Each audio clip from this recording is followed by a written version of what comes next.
Bonjour Pierre Vermeuren. Au nom de l'antiracisme, on tombe dans un racisme. Ça, c'est une des thèses de votre livre. Mais vous trouvez, il n'y a pas quelques vertus, comme le dit Juliette Funès, à ce mouvement woke? Ça ne part pas, en tous les cas, de réelles injustices? Écoutez, les injustices étaient là avant, elles seront là après. Le mouvement woke peut parfaitement se déployer, ça nous est strictement égal. On le voit à l'université. Le problème, c'est qu'il devient hégémonique, vous voyez, parce qu'aujourd'hui, la recherche, l'État français s'est désengagé des politiques de recherche. Et c'est l'Union européenne qui finance la recherche dans les sciences humaines et sociales. Et les mots-clés, les axiomes du wokisme, du genre le sexe n'existe pas, ou bien l'Occident est colonialiste, sont les présupposés imposés à tous les jeunes chercheurs. Oui, et donc, il y a un effet d'éviction de toute la culture traditionnelle, de l'héritage historique et intellectuel de l'Occident notamment, qui disparaît au profit de ces nouvelles idéologies, de ces nouvelles recherches. C'est ça notre problème, vous voyez. C'est la mise en danger c'est pas l'existence des sciences. Du wokisme, c'est son hégémonie. Absolument. Relayé par... C'est devenu une idéologie d'État. Est-ce que, on va revenir sur le livre et puis ce qui vous est arrivé dans sa publication, mais avant même d'évoquer censure ou non-censure, j'avais envie de dire, encore un livre sur le wokisme? Vous savez, on n'en a jamais trop fait parce que c'est l'idéologie du moment. Quand vous allez sur les tables dans une librairie du quartier latin d'ailleurs, vous avez des tables et des tables entières consacrées à la question raciale, à la question du genre essentiellement, sous toutes ses formes. Donc si vous voulez, raciale, la question du genre, qui sont en tous les cas, deux expressions aujourd'hui, deux domaines dans lesquels s'exprime cette idéologie. Je précise que le mot racial, je ne l'utilise pas, mais on le subit, puisque on peut dire que Hitler avait disqualifié totalement l'usage de cette notion. Les sciences aussi ont démontré que les races, c'est une construction pour le coup. Mais maintenant, on nous explique que, en réalité, ce qui est une construction, c'est le sexe, ce ne sont pas les races. Et donc, il y a une forme de réhabilitation de la race à travers l'antiracisme qui est inouïe. Enfin, je veux dire, c'est une régression incroyable. Le problème du wokisme, si vous voulez, c'est que nous, on a été formés dans une culture universaliste en laquelle on croit, qu'on essaye de transmettre à nos étudiants, qui est toute l'histoire de la pensée dans ce pays et sur ce continent. Et aujourd'hui, il y a une forme de régression communautaire absolument incroyable autour des groupes différents. Comment vous définissez le wokisme ? Alors, je crois il y a beaucoup de choses à dire, beaucoup de définitions possibles. Ce que je retiens, c'est qu'il y a une dimension religieuse. En fait, on oublie, alors à l'université en tout cas, il ne s'agit plus d'essayer de construire ou d'approcher la vérité, il s'agit de dire le bien, et donc le mal. Et cette origine, elle vient du mot lui-même, qui est le fait de trembler. Ça rappelle un peu les quakers américains qui tremblaient devant Dieu. Le wokisme, c'est une attitude de tremblement devant les inégalités. Et là aussi, on pourrait faire l'allusion aux talibans qui passent leur vie à dire qu'ils poursuivent le bien et ils pourchassent le mal. Eh bien, le pourchat du mal, c'est exactement M-A-L et M-A, accent circonflexe L-E, c'est un des objectifs de ces courants idéologiques. Donc, introduire de la morale dans la science, dans la recherche, c'est saboter la recherche. Rabelais disait « Science sans conscience n'est que ruine de l'âme ». Oui, mais la conscience, c'est la conscience professionnelle, c'est la conscience du chercheur qui essaye de faire correctement son travail, qui essaye de respecter les méthodes propres à sa science. Ce n'est pas d'imposer de la morale. Par exemple, que le docteur Mengele a manqué un peu de morale dans ses recherches ? Non, je préfère ne pas parler de ce sinistre personnage, mais il y a des expériences, d'ailleurs, le récent livre, d'ailleurs c'est une de nos co-autrices, Céline Masson, a fait justement une archéologie, enfin, disons plus exactement une forme d'histoire de la science concernant les interventions chirurgicales chez les enfants et les adolescents, et notamment autour de la question trans. Eh bien, elle a montré à quel point, voilà, elle a parlé effectivement de Mengele, mais c'est pas le centre du sujet. Elle a montré à quel point, comment on construit une idéologie, une science idéologisée, oui, avec des conséquences dramatiques. C'est un point très intéressant de votre livre, et que vous ressortez et qui est une réponse à pourquoi encore un livre sur le wokisme, mais vous montrez, comme jamais justement, qu'une des spécificités de cette idéologie est de s'attaquer à la science, et en particulier de s'attaquer à la biologie. Oui, bien sûr. À partir du moment où vous dites que le sexe n'existe pas, ça a un nombre d'implications considérables dans la psychologie, dans la biologie, dans la médecine, dans le traitement. Vous savez que nous, on a un collègue en France qui a été un collègue en faculté de psychologie dont le salaire a été suspendu pendant 2 ans parce qu'il avait affirmé dans un cours de psychologie que un homme n'est pas une femme. C'est pas seulement le Premier ministre britannique.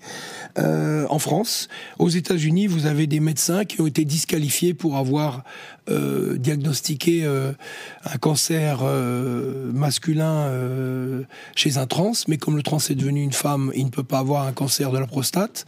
Bon, ce sont des excès, ce sont des cas extrêmes. On n'est pas confronté à ça tous les jours, heureusement. Mais si vous voulez, la pente, c'est l'idéologisation de la science et des savoirs, et c'est leur dénaturation finalement. Et ce que vous décrivez également dans votre livre, ce qu'on voit également dans certaines affaires, et peut-être ce qu'on voit également dans un livre du romancier Jonathan Coe, qui s'appelle Le cœur de l'Angleterre, c'est que parfois s'enclenchent de véritables chasses aux sorcières dans le domaine universitaire. Est-ce que... je vous pose la question parce que vous venez de la gauche. Et est-ce que justement le wokisme n'a pas versé dans un espèce de gauchisme radical ?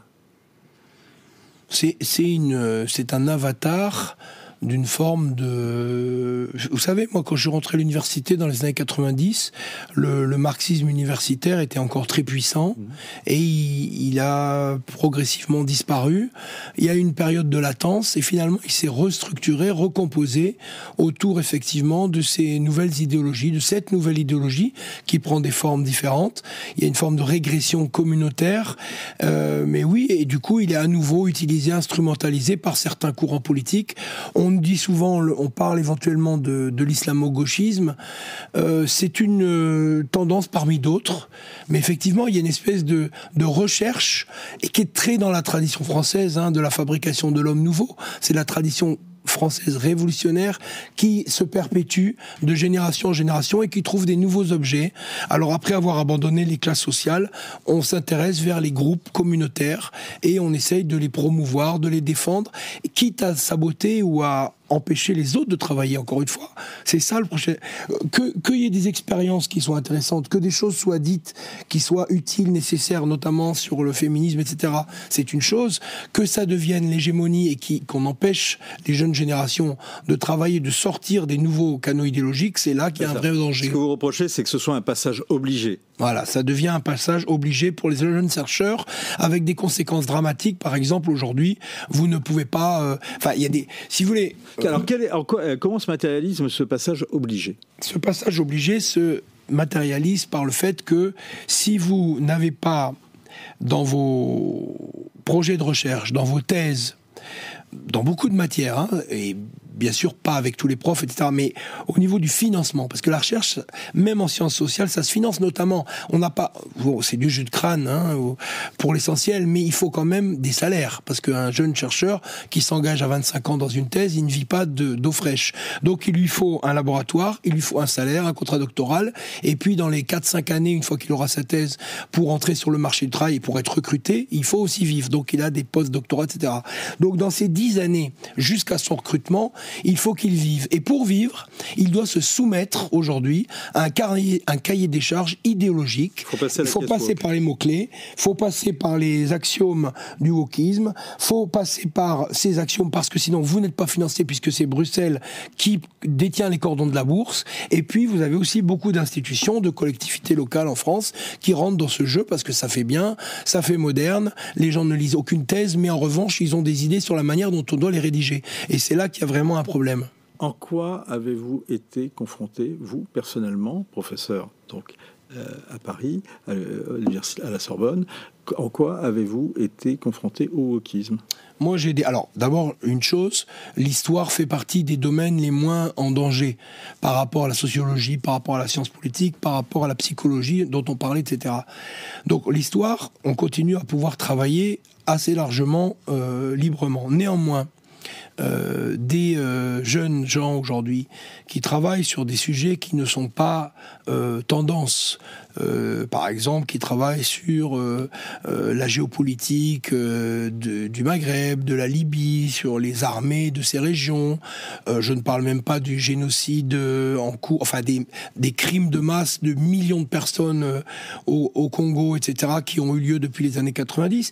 Si vous ne travaillez pas sur des sujets relatifs aujourd'hui au genre, au corps, à l'esclavage, à la permanence coloniale jusqu'à nos jours, vous n'avez pratiquement aucune chance d'être recruté au CNRS en étant un chercheur. Donc vous devez vous soumettre à ces sujets de recherche pour être recruté au CNRS ou dans un certain nombre d'universités.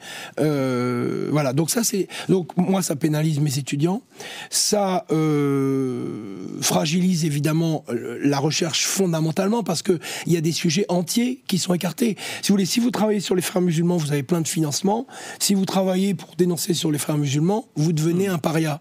Donc là, ça a des conséquences parce que un État comme la France, il doit avoir à la fois des gens qui travaillent en empathie avec les frères musulmans, pourquoi pas, mais des gens qui sont dans une position radicalement critique. Ce n'est pas possible aujourd'hui. Est-ce qu'il y a une résistance au sein de l'université française ? Il y a des résistances culturelles, parce que tout ça vient des États-Unis, tout ça vient du monde anglo-saxon, ou des pays communautaires comme l'Angleterre ou la Belgique, qui sont communautaristes pour des raisons différentes, peu importe. En Italie, il y a beaucoup de résistance, parce que les sociétés catholiques, comme l'Italie, sont résistantes. L'Espagne, beaucoup moins, parce que l'Amérique latine est très perméable aux idéologies américaines. En France, on est dans une situation intermédiaire.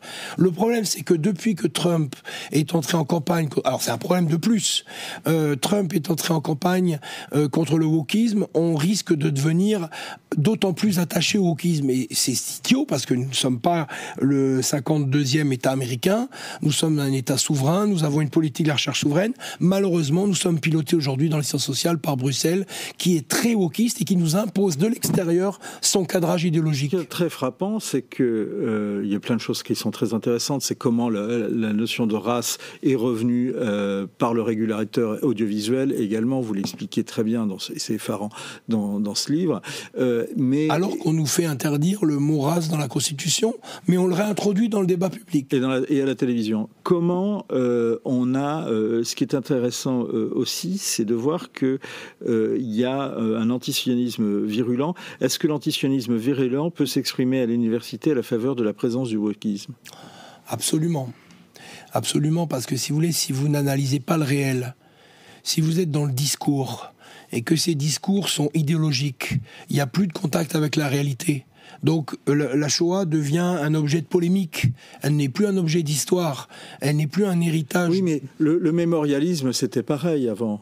Il y a eu les religions mémorielles. Absolument, mais le mémorialisme peut être une pente dangereuse. Néanmoins, il s'appuie quand même sur des travaux historiques très sérieux. Si tout vaut tout, parce que quand vous êtes dans l'ordre du discours, quand vous êtes dans l'ordre de la glose, quand vous commentez des autres, quand vous n'avez pas besoin de corpus, parce que pour être woke, c'est un positionnement moral. Vous n'avez pas besoin de lire. Quand vous étiez marxiste, il fallait vous taper, excusez-moi, Lénine et Trotsky, il y avait des centaines d'ouvrages. Là, vous n'avez pas besoin de lire, vous êtes dans un positionnement moral et vous affirmez des choses. C'est le discours. Et le discours, bien sûr, dans un pays aussi idéologique que la France, ça peut conduire à tout. Vous avez moins de 30 secondes. Est-il en hausse ou en baisse en France ?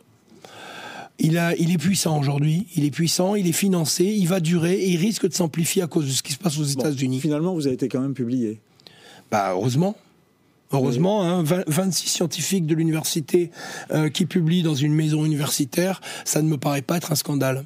Face à l'obscurantisme woke, justement, c'est aux prestigieuses presses universitaires de France qui ont fini par vous éditer et on s'en réjouit, en tous les cas, à chaque Absolument. fois qu'un ouvrage puisse être édité, quel qu'il soit. Merci beaucoup et je signale d'ailleurs que les bonnes feuilles sont dans le nouveau numéro du Figaro Magazine à retrouver ces prochains jours et en particulier ce week-end. Merci de nous avoir suivis. On se retrouve vendredi pour un nouveau numéro de Point de vue.